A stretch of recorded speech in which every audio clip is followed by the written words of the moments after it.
सर्वात महत्वाचा मुद्दा माहितीये का शिल्पा, की आजच्या या मिलेनियल्सच्या लग्नांमध्ये जो आढळून येतो, इमोशनल कंपॅटिबिलिटी. तुम्ही कधी बंद कराल हे पेरेंटिंग करणं, हा माझा कळकळीचा मुद्दा आहे आई-वडिलांकरता. बाबा रे, बंद करा, ही मुलं मोठी झालीयेत.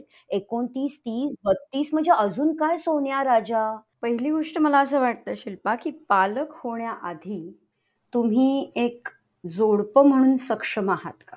ह्याचा विचार करणं खूप गरजेचं आहे.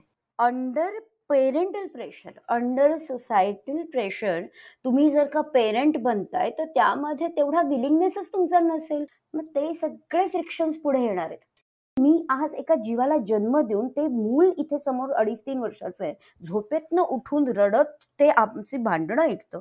त्यानंतर घरामध्ये नुसता तमाशा होतो आणि त्यानंतर मग हे सगळं हाताळणं खूप कठीण होऊन जातं. हे वन साइडेड ओव्हर लिनिंगचं नातं होऊन जातं, की मी खूप जास्त देतेय, मी एवढी काळजी करतेय, मी कपड्यांच्या घड्या करून ठेवतेय, मी सगळं करतेय, मुलांचं सुद्धा मी. कोणी सांगितलंय? कोणी सांगितलंय? करायला नको का? गरज नाहीये. तुम्ही काय करता, सर्वस्व वगैरे वाहून देणं वगैरे ह्या ज्या काही गोष्टी आहेत, यामध्ये ओतप्रोत सगळं देता आणि इतकं देता, की समोरच्याकडनं अपेक्षा करत बसता.